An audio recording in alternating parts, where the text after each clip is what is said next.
All right, private money, a little bit more in depth. Private money investors may use private money loan to purchase property that requires a large down payment or has a short closing time.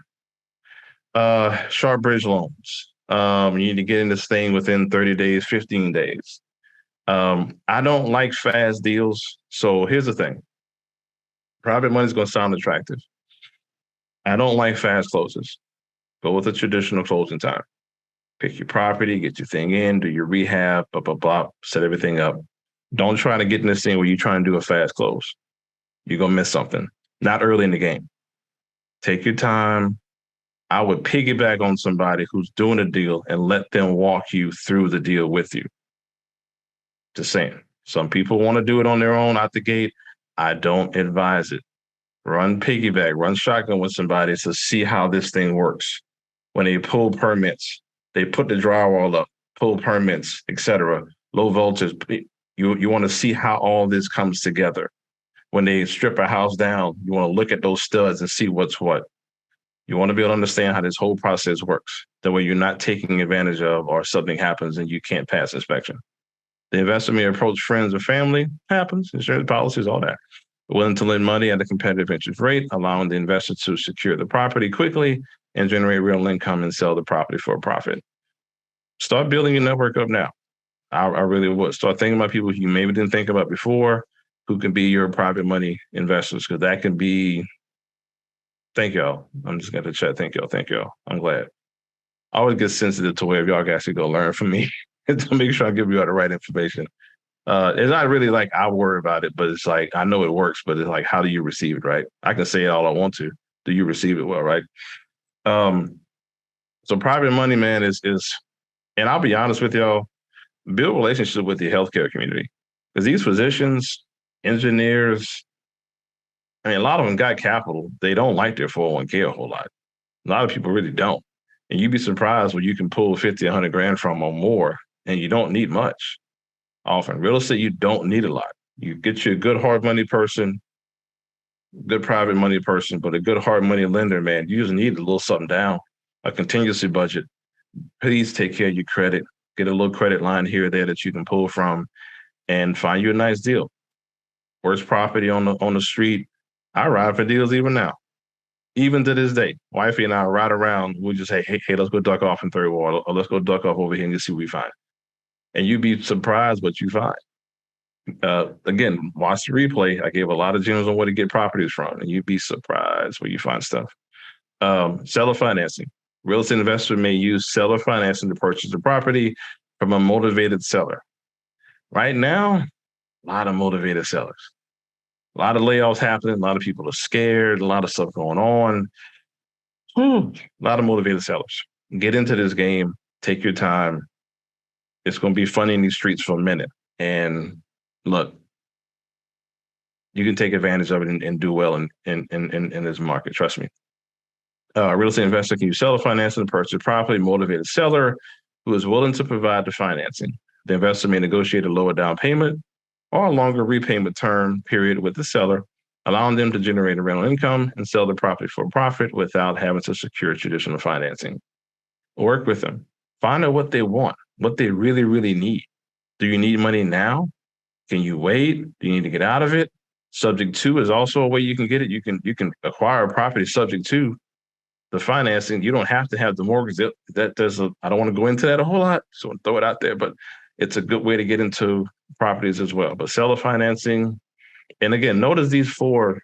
Let me go back. These four avenues have their pros and cons. They do. Everyone, traditional, pros and cons. Hard money, okay. Private money, okay. For me, I'm gonna give y'all a slightly different hat to put on. I'm not knocking the slides at all. Don't think I'm doing that. Seller financing. When and how do I need it? Let's not look at the cons for a second. When do I need this? When do I need that? What deal does this work for? And what does that work for? Take the cons out of the way because you're an investor now. Y'all been in EYL for a minute. What mechanism, what deal do I need? Traditional? FHA, right? Conventional, right? Which deal do I need seller financing on? Which one? Oh, the hell? Sorry. Which one do I need private? And which one do I need hard money on? Which ones? If I was you, I would print these out and make a binder out of them. Seriously. Get that, laminate them so you can write on them. I would have a whole binder going with this stuff. Seriously. Make a whole book out of it. This is going to be your cheat sheet when you're out there. Factors to consider. How we doing on time? All right, cool. Factors to consider. Interest rates. Please understand interest rates. Your credit or the deal or the lender, hard money or private, will affect the interest rates. This climate we're in affects the interest rates. Don't go into this thing, all this, no. And understand what is good interest and what is not. What standard interest is, what is not. Sometimes somebody may be a hard money lender. They can tell you new. They might want to put a scalp on your head. I don't know. I don't know. Don't let these people take advantage of you. Don't. Have a team behind you that can at least tell you, nah, okay, get a referral. Everybody you deal with needs to be on the referral. Out the gate, especially y'all that are new and haven't done this enough. You only have 4 doors under your belt. Get a good referral from somebody who knows, yes, that's my guy, that's my lady. I deal with them. These are the HUD statements that I've closed on. These are the HUD statements I've closed on. If you don't know what a HUD statement is, talk to a realtor. Any realtor in the building, please let them know who you are so y'all can talk to them. You don't do real estate transactions if you haven't had a HUD statement closed on. That's a finished transaction at title company. You're done. If you do not have that, get with a realtor here. They'll tell you one. They'll show you what one looks like. Okay. Any fees associated with it? There's closing fees. Again, get with the realtor so they can show you how that works. Title companies show you how that works.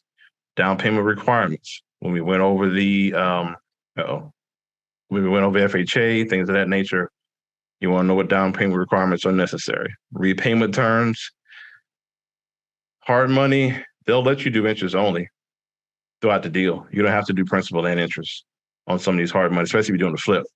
You can do interest only and then pay them at the end after you flip out of it and close. It can happen. Learn how to negotiate and what works and what doesn't. Again, this is an investment strategy. Understand what works and what doesn't. Credit score requirements, that goes without saying. Collateral, you may need it here or there, but again, on the investment side, if you work the financing right, you really don't. You really don't need a lot, but still be aware if it's necessary. You may have to bring a 401k to the table. You may have to own land or something. Depends on who you're working with. I haven't, but it doesn't mean it doesn't happen. Steps to selecting your financing option. Number 1, understand your investment goals and financial situation. I can't overstate that enough. And I looked at it when I first saw the slides and I'm like, sit down by yourself or with your crew or whoever you're going to be doing this with and understand what it is that you want to do as an investor. For me, there's a certain number I'm trying to hit every year. When I first started, it was more or less, let me get as many properties as I can under my belt that can pay my property manager. I'm good. If I break even and make X, I'm fine. Because I'm more interested in the equity over time. I was fine. I had a career. I was fine. I didn't have to make that kind of money. So I wasn't so worried about flipping out or whatever. But yeah, I am going to put the slides. Yeah. So please don't worry about writing this down, taking shots.